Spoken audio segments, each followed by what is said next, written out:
Praise the Lord. மீட்பர் ரட்சகருமாகிய இயேசு கிறிஸ்துவின் இனிய நாமத்தில் என்னுடைய அன்பின் வாழ்த்துக்கள். கர்த்தருடைய நாமம் மகிமைப்படுவதாக.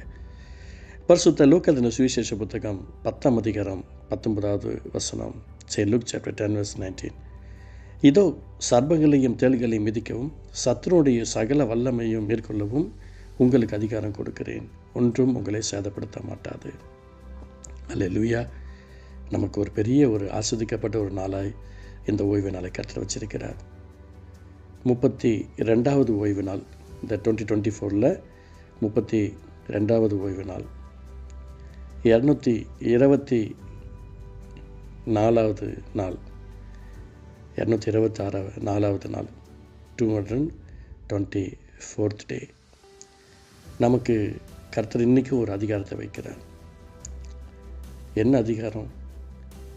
சர்ப்பங்களின் தேள்களை மிதிக்கும் சத்துடைய சகல வல்ல மேற்கொள்ளும் உங்களுக்கு அதிகாரம் கொடுக்கிறேன், ஒன்று உங்களை சேதப்படுத்த மாட்டாது. இந்த வார்த்தை எல்லாருக்கும் பொருந்தக்கூடியதல்ல. பகுதி நேரமாக நாம் ஊழியத்தில் இடைப்படும் போது நம்முடைய குடும்பத்தை நெருக்க வேண்டும், கொடுமைப்படுத்த வேண்டும், வேதனைக்குள்ளாக்க வேண்டும் என்று சில பிசாசுடைய கிரியைகள் இருக்கிறது. அவைகளை மேற்கொள்ள வேண்டுமானால் நாம் ஊழியத்தில் இடைப்பட்டிருக்க வேண்டும், ஊழியக்காரோடு இணைந்திருக்க வேண்டும். ஏசப்பா தாம் போக பட்டனுக்கும் போதாக 2 பேராக அனுப்பி வைத்தார். அவர்களுக்கு அனுப்பி வைக்கும்போது இந்த அதிகாரத்தை கற்றுக் கொடுக்கல. அவர்கள் போயிட்டு ரிட்டர்ன் வரும்போது தான் இந்த அதிகாரம் அவங்களுக்குள்ளே இருக்கிறத தெரிய ஆரம்பிக்கிறது. அப்போ கர்த்தருடைய விலையேற பெற்ற அன்பு, நாம் அவரை நேசித்து அவருடைய நாமத்திற்காக நம்ம பிரயாசப்பட்டு ஒரு ஸ்டெப் எடுத்து வைக்கும்போது ஆட்டோமேட்டிக்காக நமக்கு ஒரு பெரிய ஆசீர்வாதத்தை கர்த்தர் வைக்கிறார். அது சொல்கிறார் பாருங்க. அப்புறமா என்று சொல்லலை, இதோ சர்ப்பங்களின் தேள்களை மிதிக்கவும் சத்துருடைய சகல வல்லமையை மேற்கொள்ளவும் உங்களுக்கு அதிகாரம் கொடுக்கிறேன், உங்களுக்கு அதிகாரம் கொடுக்கிறேன்.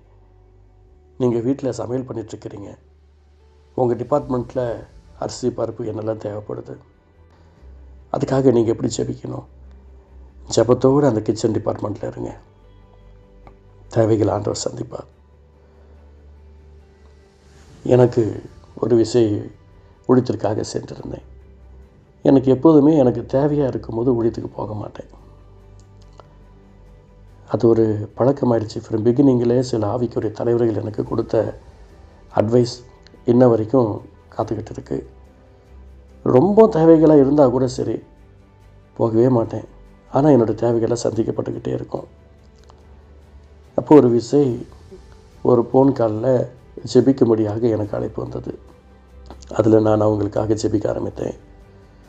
அந்த ஃபோன்லேயே அவங்களுக்கு ஜெபிக்க கர்த்தர் இறக்கம் பாராட்டினார். அந்த குடும்பத்துக்கு ஒரு பெரிய விடுதலை கொடுத்தார், ஒரு பெரிய அற்புதத்தை செய்தார். நாம் ப்ரேயர் பண்ணும்போது கவனமாக இருக்க வேண்டும். சிலர் எனக்கு தாங்கன்னு சொல்லுவாங்க. சிலரோ தேவ சித்தத்திற்காக அவங்க நல்லா இருக்கணும் ஆண்டவரே, அவங்க பலனடையணும் ஆண்டவரே, அவங்களுக்கு சுகம் உண்டாகணும் ஆண்டவரே, அவங்களுக்கு கிருபை உண்டாகணும் ஆண்டவரே, இப்படி மன்றாடுகிறவங்களுக்கு ஆட்டோமேட்டிக்காக கர்த்தர் இந்த அதிகாரத்தை கொடுத்துருவார். எத்தனையோ நேரங்களில் என்னோடய தேவைகளை கர்த்தர் நேர்த்தியாக பூர்த்தி செய்திருக்கிறார். எனக்கு பிரியமானவர்களே, ஆண்டவர் உங்களுக்கும் அந்த அற்புதத்தை வைத்திருக்கிறார். உற்சாகமாக இருக்கிறதில் தேவன் பிரியமாக இருக்கிறார். அவருடைய நாமத்திற்காக உற்சாகமாக போங்க. ஆரம்ப நாட்களில் நம்ம உற்சாகமாக அவருடைய ராஜ்யத்தை கட்டுவதற்கு ஒரு வீட்டுக்கு பிரவேசிக்கும் போது எவ்வளோ சந்தோஷமாக போனோம். இப்போ அந்த சந்தோஷம் எங்கே? ஊழியத்திற்கு போகும்போது அந்த உற்சாகம் எங்கே? ஒரு ஜனத்திற்காக ஜெபிக்கும் போது அந்த உற்சாகம் இருந்ததே இப்போ எங்கே போனது? எனக்கு அதிகாரத்தால் நிரப்புங்க, வல்லமையால் நிரப்புங்கன்னு சொன்னால் எப்படி அவர் நிரப்ப முடியும்? அவருடைய சித்தத்திற்காக பிரயாசப்படுங்க. ஆட்டோமேட்டிக்காக கர்த்தர் உங்களுக்கு இந்த அதிகாரத்தை கொடுப்பார். இதோ சர்ப்பங்களின் தேள்களை மிதிக்கவும் சத்துருடைய சகல வல்லமையை மேற்கொள்ளவும் உங்களுக்கு அதிகாரம் கொடுக்கிறேன், ஒன்றும் உங்களை சேதப்படுத்த மாட்டாது.